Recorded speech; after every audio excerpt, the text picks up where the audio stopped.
Hello guys, welcome back to my YouTube channel. दोस्तों, इस video में हम क्या करेंगे गाइस, क्लास 11th जो है आपके, उसका एक बहुत ही इंपॉर्टेंट प्रैक्टिस पेपर करा रहा हूँ दोस्तों। तो हम शुरू करते हैं आज की वीडियो। तो गाइस, तो जो फर्स्ट क्वेश्चन है वहाँ से शुरू करते हैं। जो फर्स्ट क्वेश्चन है गाइस, वहाँ से स्टार्ट करते हैं।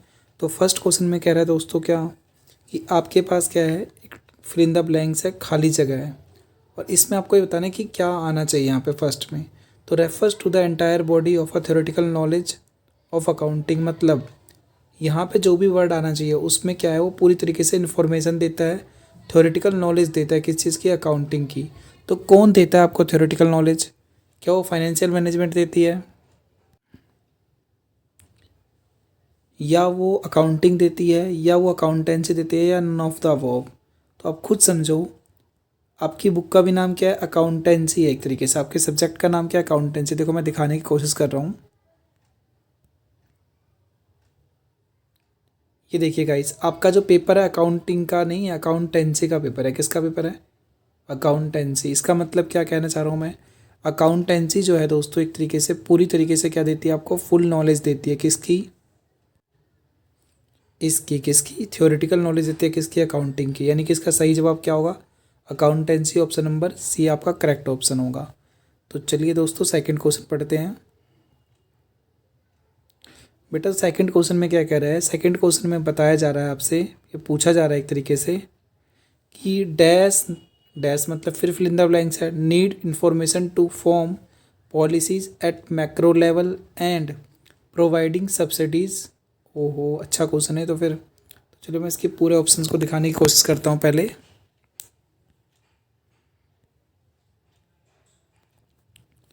ये देखिए, अगर आपको आप पूरे चारों ऑप्शन देख पा रहे हो तो आप देखो, इसका ऑप्शन नंबर ए, बी और ऑप्शन सी यहाँ नीचे में है, यहाँ पे ऑप्शन डी सबसे नीचे है। तो क्वेश्चन क्या रहा है, पहले ये पढ़ते हैं हम। तो जो आपका एक क्वेश्चन है ना, क्वेश्चन कह रहा है डैश नीड इन्फॉर्मेशन, मतलब किसको नीड होती है। एक तरीके से क्वेश्चन में जो बताया, नीड से मतलब समझ में भाई ज़रूरत होती है। तो कह रहा है need information to form policies, policies बनाने में, मतलब पॉलिसी बनाने में at macro level. Macro level, देखो मैक्रो का मतलब क्या होता है गाइस, बड़े लेवल पे बात कर रहा है। मैक्रो लेवल की बात कर रहा है, बड़े लेवल पे बात कर रहा है। ओके। और फिर क्या कह रहा है, प्रोवाइडिंग सब्सिडीज, सब्सिडी देने का काम किसका होता है? क्या कोई घर के लोग सब्सिडी देंगे? क्या आपका पड़ोस वाला सब्सिडी देगा? गवर्नमेंट देगी। तो देखो, इसके ऑप्शन पे जाते हैं हम। टैक्स अथॉरिटी, कभी भी टैक्स अथॉरिटी सर्विस सबको सब्सिडी नहीं देती है। गवर्नमेंट बोलती है अगर कि आपको सब्सिडी मिलेगी तभी मिल सकती है। कंपटीटर का मतलब, जो सेकंड पॉइंट है, कंपटीटर का मतलब क्या होता है, आपके साथ जैसे आप ही की जैसे दुकान है और सेम वही वही चीज़ बेचने वाला कोई और दुकान है, तो वो सब्सिडी देगा क्या आपको, या दूसरों को नहीं। सब्सिडी का मतलब कुछ और होता है। या गवर्नमेंट क्या करती है, अपने तरफ से कुछ पैसे देती है एक तरीके से, या फिर सस्ते दामों पे सामान अवेलेबल कराती है। क्या मैनेजमेंट करेगी? कंपनी का मैनेजमेंट ऐसे करेगा? नहीं, गवर्नमेंट करेगी। जी हाँ, या और उसकी एजेंसी? जी हाँ, बिल्कुल। तो इसका सही जवाब क्या होगा गाइस? इसका जो सही जवाब होगा दोस्तों, आपका ऑप्शन नंबर डी होना चाहिए। क्या बोलोगे? Government and it's agency. जो भी इसकी क्या है दोस्तों, एजेंसी होती है, वो क्या करती है, हमें एक तरीके से क्या करती है, सब्सिडी देती है। क्या हम कौन? मैक्रो लेवल पे। मैक्रो लेवल का मतलब क्या होगा गाइस, बड़े लेवल पे। मैक्रो लेवल मतलब बड़े लेवल पे क्या देती है, सब्सिडी देती है। कौन बनाती है ये? किसको चाहिए होती है इन्फॉर्मेशन? आप कहोगे सर गवर्नमेंट को, यानी कि उसकी एजेंसी को। तो सरकार को इन्फॉर्मेशन चाहिए होती है अकाउंट की पूरी तरीके से, या और भी जितनी भी चीज़ें उन सब की। तो नेक्स्ट क्वेश्चन करते हैं, क्वेश्चन नंबर थर्ड। देखिए, क्वेश्चन थर्ड में क्या कह रहा है, अगर आपने पढ़ लिया है तो, नहीं पढ़ा तो वीडियो को पॉज करके पढ़ सकते हो। क्वेश्चन नंबर थर्ड में कह रहा है दोस्तों, accounting concepts are basic assumptions, मतलब जितने भी अकाउंटिंग के कॉन्सेप्ट है या प्रिंसिपल हैं, ये क्या है, बेसिक अजम्पशंस होते हैं। यानी कि मान्यता होती है एक तरीके से, which are taken for any business, जो कि क्या होती है, किसी भी बिजनेस के लिए या किसी भी बिजनेस को दी जाती है या ली जाती है। Business are considered to be following them, और बिजनेस को क्या करना पड़ता है, उसको कंसिडर करना पड़ता है और उसको फॉलो करना पड़ता है। एक बिजनेस से लिया गया और दूसरे बिजनेस को, यानी कि क्या है, एक तरीके से एजम्पशन क्या होते हैं, पहले कभी हुआ होगा ऐसा तो उन्हीं को मान करके चलते हैं, यही क्या होती है एजम्पशन होते हैं, वही क्या बन जाते हैं एक तरीके से रूल्स बन जाते हैं। ठीक है, और क्या कह रहा है इसके बाद, एंड फॉलोइंग दैम, अब आगे समझना कह रहा है फ्रॉम द गिवन ऑप्शंस, मतलब आपको बताना है क्या, आपके पास ये जितने भी ऑप्शंस हैं इनमें से आइडेंटिफाई करना है, identify which of the following can not, मतलब कैन नॉट का मतलब नहीं है consider the fundamental accounting assumption. तो डायरेक्टली आपको गाइस इस क्वेश्चन का आंसर याद करना पड़ेगा, मतलब कहना क्या चाहता है मैं समझाता हूँ। देखो ये पूछ रहा है कि जितने भी अकाउंटिंग कॉन्सेप्ट्स होते हैं वो किस पे बेस होते हैं, एक तरीके से कहीं ना कहीं किसी ना किसी बिजनेस से लिए होते हैं, और दूसरे बिजनेस को क्या करना पड़ता है, फॉलो करना पड़ता है। तो आपको ये बताना है जो 4 ऑप्शंस हैं इनमें से क्या कह रहा है कि कौन सा जो है ना अकाउंटिंग फंडामेंटल को कंसिडर नहीं कर सकते। तो इसका डायरेक्टली आपको याद करना है, ये क्वेश्चन आपके सपोर्ट मटेरियल में भी है गाइस। तो इसका ऑप्शन नंबर डी होगा, मटेरियलिटी, मटेरियलिटी कह सकते हो एक तरीके से। तो ऑप्शन नंबर इसका डी सही है। नेक्स्ट क्वेश्चन कर पढ़ते हैं, क्वेश्चन नंबर 4 दोस्तों। 4 में कह रहा है बच्चे कि ड्यू टू विच प्रिंसिपल, मतलब कौन से प्रिंसिपल के कारण जो कंटेंजेंट लायबिलिटी होती है, कंटिजेंट लायबिलिटी होती है, liability are shown in the balance sheet. तो आपको ये बताना है कि कौन सा प्रिंसिपल होता है, कौन सा एजप्शन होता है जिसके चक्कर में क्या होता है ना, ये वाली जो लायबिलिटी होती है कंटिजेंट लायबिलिटी, इसको हमें बैलेंस शीट में दिखाना पड़ता है। देखो लायबिलिटी भी है ओके, पर क्या सारी की सारी लायबिलिटी है, सारे के सारे असेट्स को हम दिखाते हैं पर ये बोल रहा है उस प्रिंसिपल का नाम बताओ किसके चक्कर में ऐसा होता है।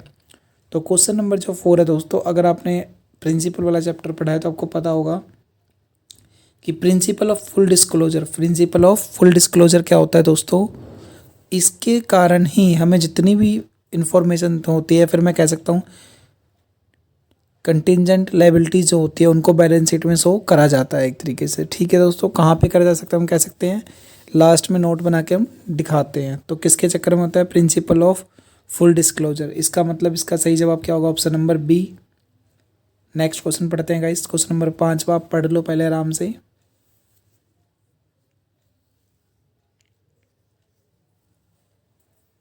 अब अगर आपने इसे पढ़ लिया तो देखिए मैं बताता हूँ क्या कह रहा है क्वेश्चन।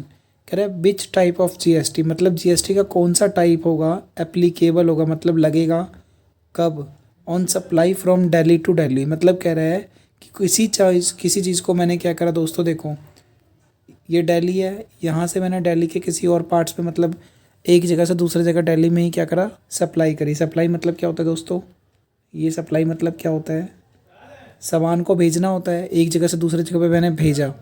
तो बताइए कौन सा जो है ना आपके पास एप्लीकेबल होना चाहिए, कौन सी जीएसटी एप्लीकेबल होनी चाहिए। तो आप कमेंट बॉक्स में जल्दी से बता सकते हो कि क्या इसका सही जवाब होगा गाइस। क्या ऑप्शन नंबर ए हो सकता है सेंटर जीएसटी, स्टेट जीएसटी, या इंटीग्रेटेड जीएसटी, या फिर बोथ ए एंड बी। तो अब कुछ समझो मेरी बात, दिल्ली से दिल्ली में एक जगह से क्या हो रहा है, दिल्ली से दिल्ली में जा रहा है, सप्लाई कर रहे हैं मतलब सामान जा रहा है। तो जब भी दिल्ली की बात आएगी, एक इस दिल्ली में ही क्या होगा, एक प्लेस से दूसरे प्लेस पे हम ट्रांसफ़र करते हैं। तो इस केस में क्या होता है गाइस, आपको सेंटर का जीएसटी लगाना पड़ता है। किसका लगाना पड़ता है, सेंटर का जीएसटी लगाना लगेगा, और साथ में आपके स्टेट जो है दिल्ली एक तरीके से उसका भी लगेगा क्या चीज़, जीएसटी लगेगा। ठीक है दोस्तों, तो अब देखो एक चीज़ समझो मेरी बात को,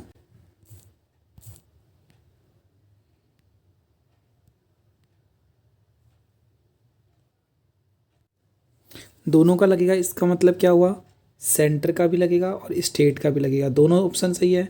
तो आप 2 ऑप्शन को तो ब्लैक करोगे नहीं, तो इसका आगे के ऑप्शन पढ़ते हैं क्या कह रहा है। ऑप्शन 3 में कह रहा है क्या, सिर्फ इंटीग्रेटेड तो लगता है नहीं, यानी कि सी तो गलत है। अब डी में क्या कह रहा है, बोथ ए एंड बी, यानी ए ऑप्शन सही था, जी हाँ, बी सही था, हाँ। तो ऐसे केस में यानी कि ऑप्शन नंबर डी होगा, यानी कि इसमें क्या कह रहा है, ए और बी दोनों को आपको लागू करना पड़ेगा। ठीक है, नेक्स्ट क्वेश्चन पढ़ते हैं, क्वेश्चन 6 पढ़ लीजिए आप। क्वेश्चन 6 में कह रहा है guys, which return document is prepared by seller for good sold against cash.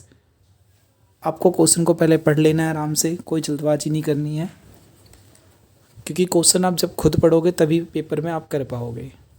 ना समझ में आए तो वीडियो को रोक लीजिए आराम से और फिर उसके बाद पढ़ लीजिए। तो मैं बताता हूँ, देखो क्वेश्चन में क्या कह रहा है। कह रहा है विच रिटर्न डॉक्यूमेंट,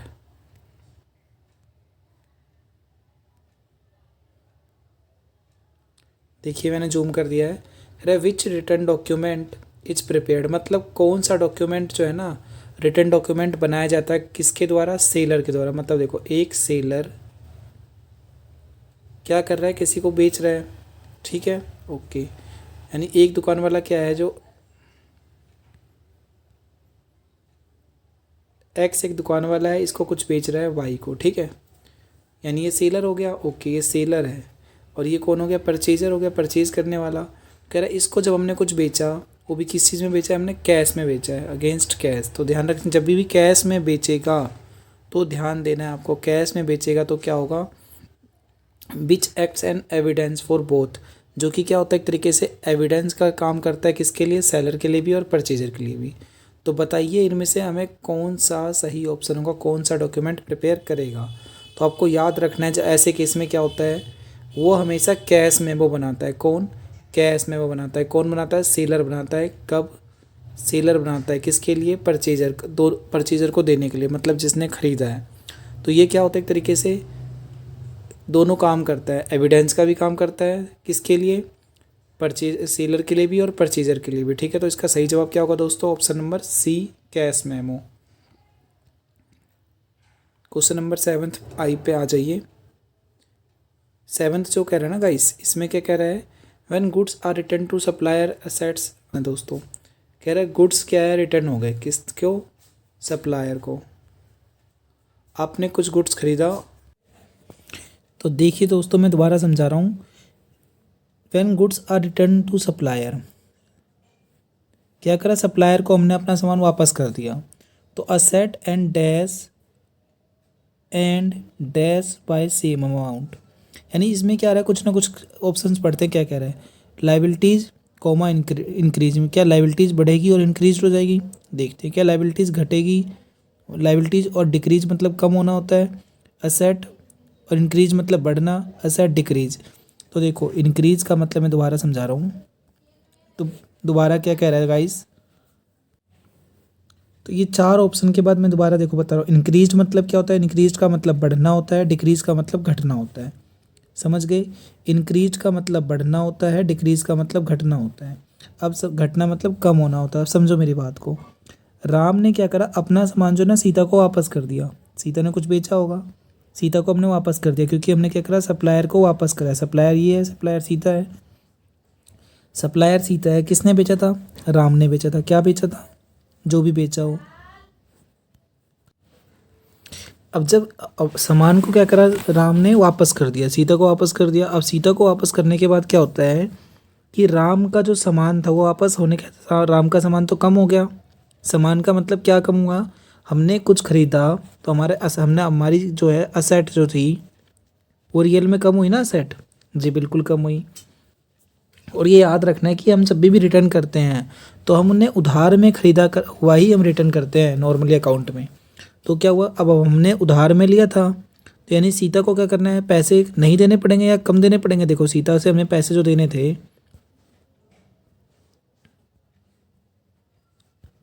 ये देखो सीता को जो पैसे देने थे अब वो नहीं देने पड़े, कम कम देने पड़ेंगे। और हमारा सामान भी कम हो गया, ठीक है, ओके। सामान कम हुआ, साथ में सीता को पैसे देने थे। सीता कौन होगी, यानी कि पहले क्रेडिटर थी, अब उसको पैसे कम देने पड़ेंगे। कितने से कम देने पड़ेंगे, यानी कि कम देने पड़े। 2 चीज़ें कम हो गई, तो पहले ही पता लगाओ क्या कम देना पड़ा। एक तो तुम्हारी असेट कम हो गई, देखो मैं दोबारा सर्कल कर रहा हूँ, जो तुम्हारे पास ये असेट है, मतलब देखो मैं लास्ट में दोबारा लिख रहा हूँ, आपका जो असेट है वो कम हुआ, ओके। और इसी तरीके से मैं कह सकता हूँ आपकी जो एक तरीके से जो क्रेडिटर थी, यानी कि जो सीता थी वो कम हो गई। यानी कि क्रेडिटर का मतलब क्या हुआ, लाइबिलिटी कम हो गई। तो यानी पहले में क्या आएगा, असेट कम हुआ, तो असेट तो पहले से लिखा हुआ है, ये रहा लिखा हुआ। अब दूसरे वाले में क्या आएगा, लाइबिलिटी कम हुई ना, क्योंकि सीता को पैसे कम देने हैं अब, यानी कि लाइबिलिटी डिक्रीज हो गई। यानी कि असेट वाला तो नहीं आएगा, ना तो ऑप्शन डी आएगा ना ऑप्शन सी आएगा, क्योंकि इसमें असेट लिखा है। ओके, यानी लाइबिलिटी आएगा ऑप्शन ए और बी। अब लाइबिलिटी का क्या हुई, कम हुई है ज़्यादा हुई है? क्योंकि पैसा कम देना पड़ेगा, सामान हमने वापस कर दिया तो कम हुई है। कम का मतलब क्या होता है, डिक्रीज, यानी इसका सही ऑप्शन क्या होगा 7 का, ऑप्शन नंबर बी। ठीक है गाइस, क्यों होगा समझ में आया? नहीं आया तो एक बार वीडियो को बैक करो और तब समझो।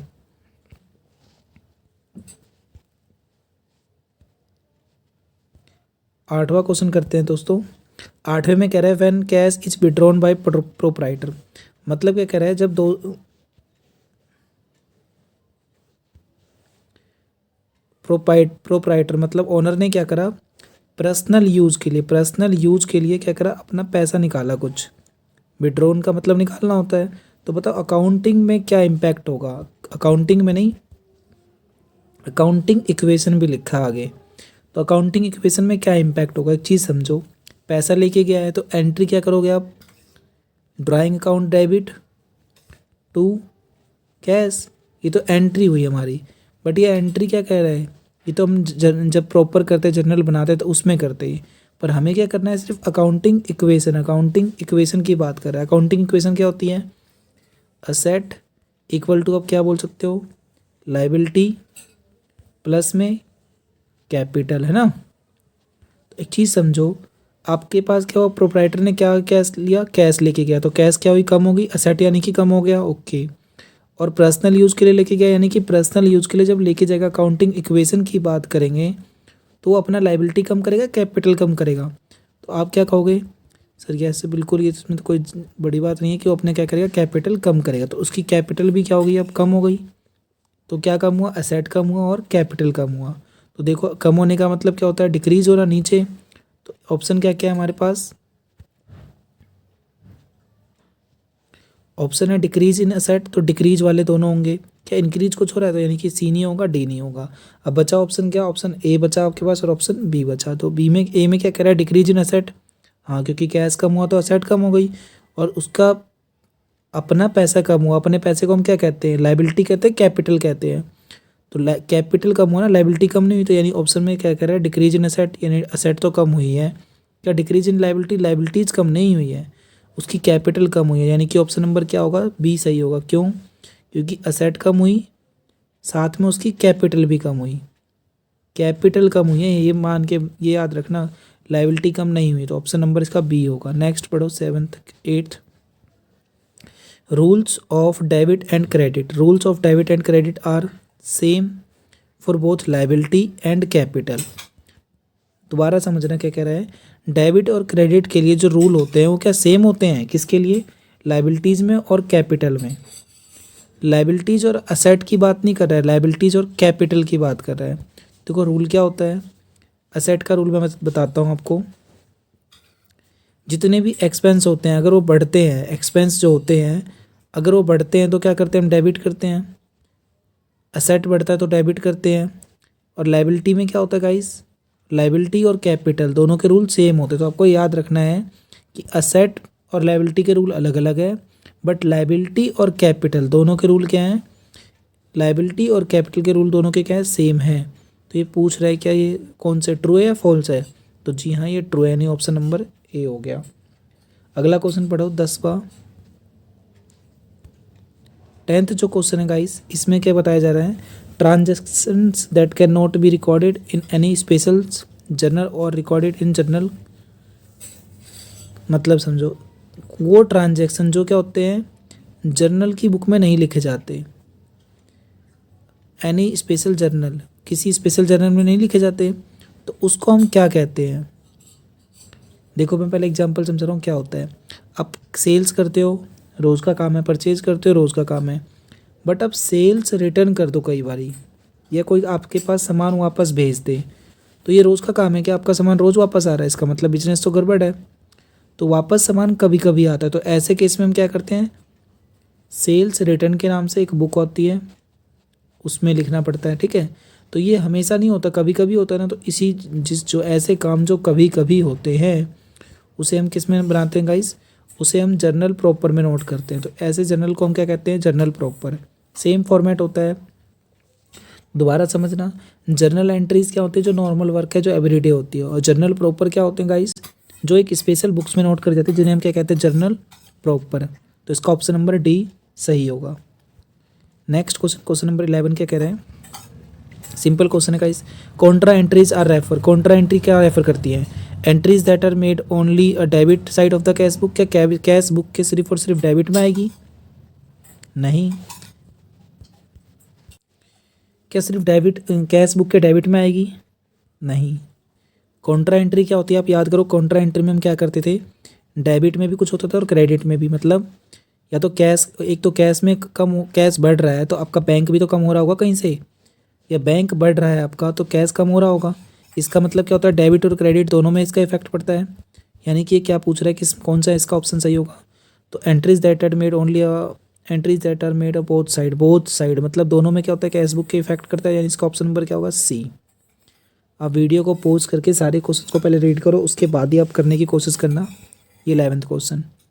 12 में क्या कह रहा है दोस्तों, under dash system a definite sum is given to the petty cashier at the beginning of the certain period and the amount spent is reimbursed from time to time।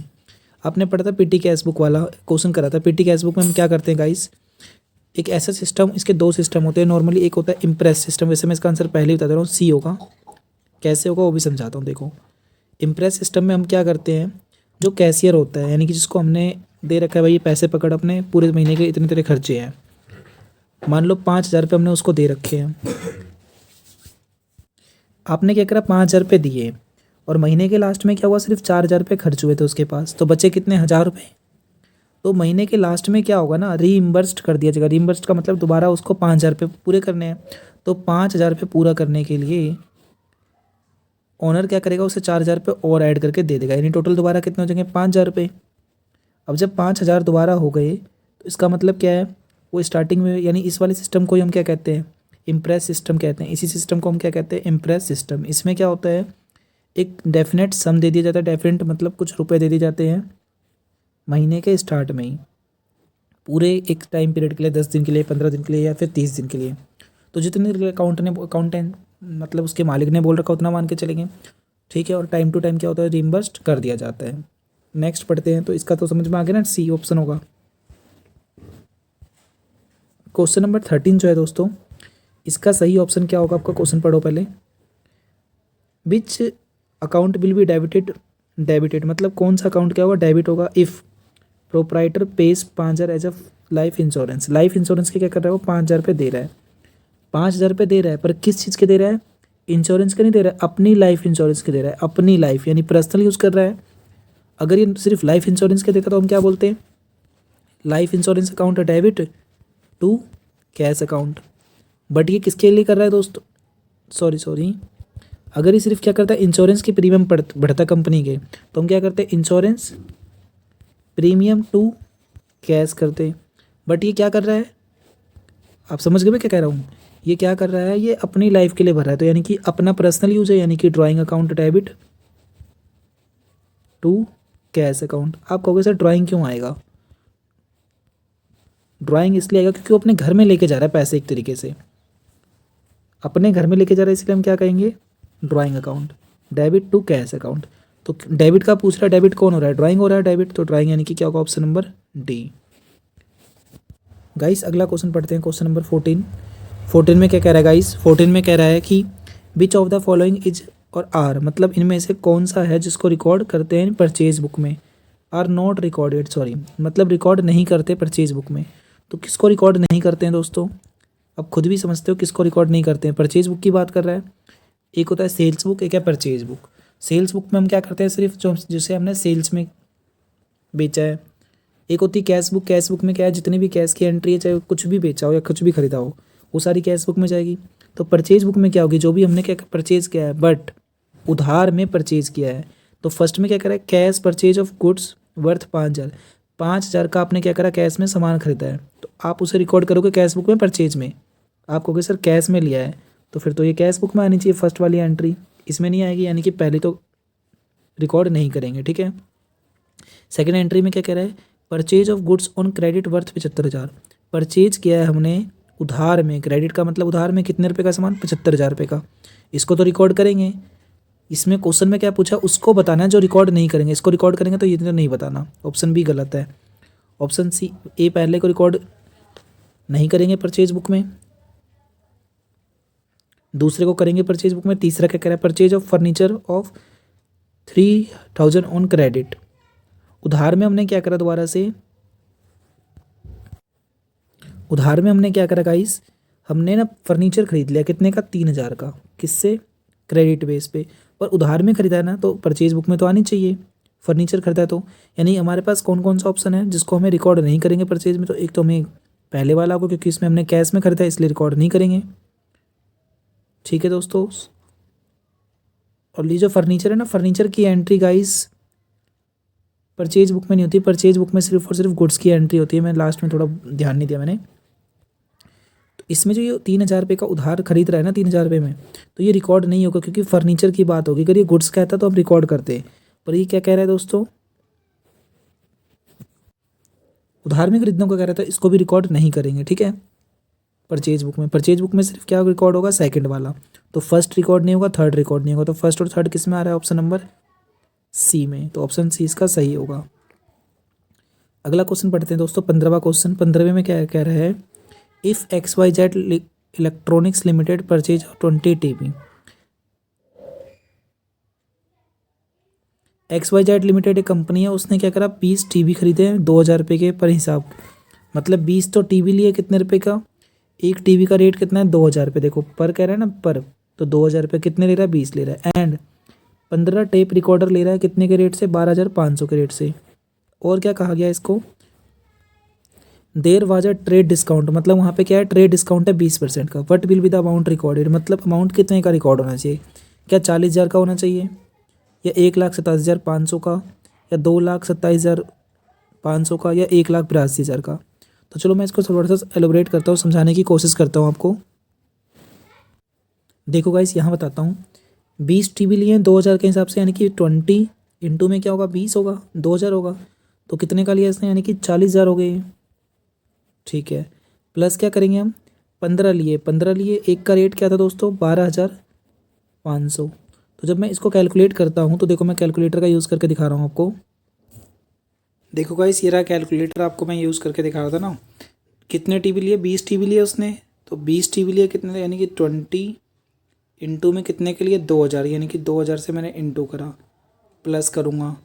क्यों करूँगा, क्योंकि 15 टेप, तो 15 इंटू में कितने का लिया, एक 12,500 का। तो देखो कितना आ रहा है दोस्तों, सॉरी 12,500 बोला था, ये रहा 12,500 आ गया। यानी कि कितना पड़ गया हमें, 2,27,500 पड़ गया। पर क्या रियल में हमें इतने रुपये देने चाहिए, बताओ। उसने बोलता ना 20% का क्या डिस्काउंट है, तो 20% का डिस्काउंट निकालना पड़ेगा। तो 20% का डिस्काउंट निकाल के माइनस कर दो। तो माइनस करोगे कितना, 20%। तो ये देखो मैं माइनस करके दिखा रहा हूँ, आप यहाँ पर पूरी कैलकुलेशन देख सकते हो, वीडियो को पॉज करके या बैक करके। तो अब हमारे पास क्या आया था दोस्तों, देखिए अभी जो आया था वो हमें मल्टीप्लाई करके कितना आया था, 2,27,500 इतना आया था। वीडियो को बैक करके देख सकते हो, इतना आया था। पर हमें क्या करना है, 20% का डिस्काउंट देना है। तो देखो ये रहा 20% का डिस्काउंट देना है, तो 20% का डिस्काउंट यानी कि 20% निकाल लेते। तो कैसे निकालना होता है, मल्टीप्लाई का साइन करो, मल्टीप्लाई करते हैं 20, ठीक है दोस्तों। और डिवाइड क्या करेंगे हम इसे, डिवाइड मतलब, या फिर आप क्या करो, डायरेक्टली परसेंटेज का साइन लगा दो, ठीक है। तो 45,500 आ गया। अब क्या करोगे, देखो यहाँ पे 2,27,500 में से आपको क्या माइनस करना है, 45,500, ठीक है। यहाँ पे तो देखो ये माइनस करके मैं दिखा दे रहा हूँ, यहाँ पे क्या आएगा आपका, माइनस करना है 0 0 0, 7 में से 5 गए तो 2, और ये इससे कैरी करके 12 बन जाएगा, 12 में से 4 गए तो 8, और ये 1 बचेगा, 1,82,000। कितना आएगा, 1,82,000। अगर आपको नहीं समझ में आया, तो आप क्या करोगे, देखो इसका ऑप्शन क्या था, 1,82,000 आया ना। अब मैं इसको आपको ऑप्शन से करके दिखाता हूँ कैसे करना है। देखो वैसे तो आपको पेन का यूज़ करना चाहिए इस क्वेश्चन में। क्या सिर्फ 40,000 रुपये देने पड़ेंगे, गलत भाई। क्या 2,27,000 रुपये देने पड़ेंगे? गलत, क्योंकि 20% का डिस्काउंट भी था। बचा 1,87,000 और 1,82,000, इसमें से कैलकुलेशन कर लेना आप आराम से। दोस्तों अगर आपको वीडियो बढ़िया लगी है तो प्लीज़ लाइक का बटन ज़रूर दबाएं और अपने फ्रेंड के साथ शेयर करें। Thank you guys. आगे के क्वेश्चन देखने के लिए आप अगली वीडियो को देख सकते हो।